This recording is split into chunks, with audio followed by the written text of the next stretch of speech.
passe 290 et 291 ka tafsir al-Qur'ana de sura 17. wa in kaadu har ɓe la yastafizuna kande ɓe dillinayma min al ardi immorde ka leydi li yukhrijuka fiha ɓe yaltina minha immorde ka leydi ɗon wa idan on tuma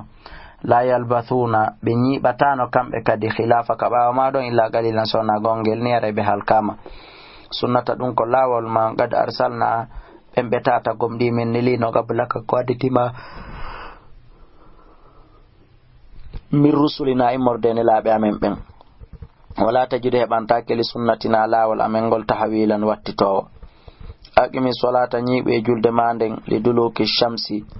ka dirtugol nange ngen ila ghasaqi leyli ha ka tumbere jemma wa qur'an alfajiri e jangin subaka on inna qur'an alfajiri ando no jangi on suratu no jangin subaka on kana laatike mashhudan ko seedondirte ɗum fimu malaikaɓe aynoɓe jemma ɓen e aynoɓe ñalornoɓe woni ko fanda wa min allayli immorde jemma fatahajjat bi naafu ɗum tinno na filatalla ka ɗum ɗon ko ɓeyditari ndi ɓeyditanaɗa asano tañƴina an yab'athaka rabbuka de joomi ma immintinayma maqaman e immintinande darorde mahmudan yettininde yo Allah arsukumo wa qul wi'a rabbi joomi adkhilni nadam mudkhala sidiqin nadande gongare wa akhrijni yaltinalam mukhraja sidiqin yaltinande gongare waj'alni waɗanala min ladunka immorde kamaɗa sultanan dalil nasiran wallahu wa qul jaa al haqqu gonga kan ari wa zahaqa al batilu mere nden fenande nde yehi innal batila anduno mere nden kana nde laatike zahuqan ko nde yahayde wa nunazzilu meɗen jippina min alqur'ani immorde ka alqur'ana ma huwa konko andanɗa hoore ma shifa'un ko lekki wa rahmatun e yurmede lil mu'minina onande gomɗimɓe ɓen wala yazidu zalimina kono noon ɗum ɓeydata to ñoɓɓe illa khasara sowna perdi wa ida an amna so tawini min nemini allah insana e dow neɗɗo o arada o pooɗi e leggal dande makko ngal arada o ɗurnike wona o pooɗi bijanibi leggal makko dande ngal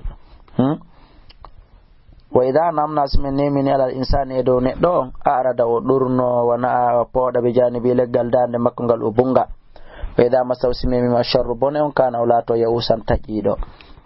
ol wi kullun goto kala yamal yo gollo ala shakilati e dow golle mum e dow alhaali mum o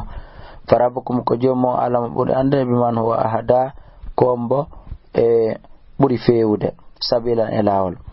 wa yasalunaka ɓe landadema ani ruhi gay ruh ol wi ar ruhu min amri rabbi koye morde fiyake joomi a woni wama otitum on okkaka min al ilm immorde tun non e gandal illa qalilan sona seeɗa wala in shi'na wallahi si meɗe yiɗno lanadhabanna min nattayno min jaɓitano billadi nde ɗo alqur'anare awhaynande min wahayni ilayka faade ma summa la tajidu laka hefti ara heɓantaki ma bihi e mayre alaynaka amen nga wakilan fawtiɗo waylten min accirali ɗum illa rahmatan sona sabu yurmede min rabbika immode ka jumma inna fadlahu sabu anduno ɓural makko ngal kana laatike alayka e dow ma kabiran ko ngal mawnugal ɓolwiyo layneji tamatel insu wallahi si jinnaji ɗin e hawtodiri wal jinno e jinnaji ɗin ala ya'tu e ɗo de ɓe addata ɓe mithli hada alqur'ana sifande ɗo alqur'anare la ya'tuna ɓe addata ɓe mithli sifa mayre walaw kana si laatike ba'dhum yoga e maɓɓe li ba'din wonande yoga zahiran ko wonɓe wallidirde wala kadi sarrafna gomɗi min finsi tani linnas wonande yimɓe ɓen fi hada alqur'ana e nder nde ɗo alqur'anare faaba sali aktaru nas ɓuri faaba sali aktaru nas ko ɓuri ɗurde ko yimɓe ɓen illa kufuran sona yeddugol ngol ɓe suɓi ɗum wa qal ɓe wi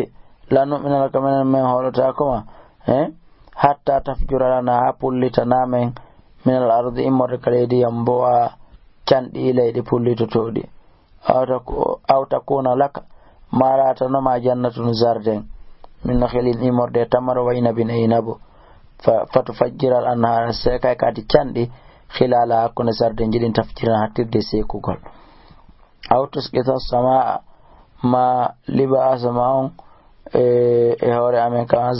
kama za'amta wona wonɗa aƴorde noon fena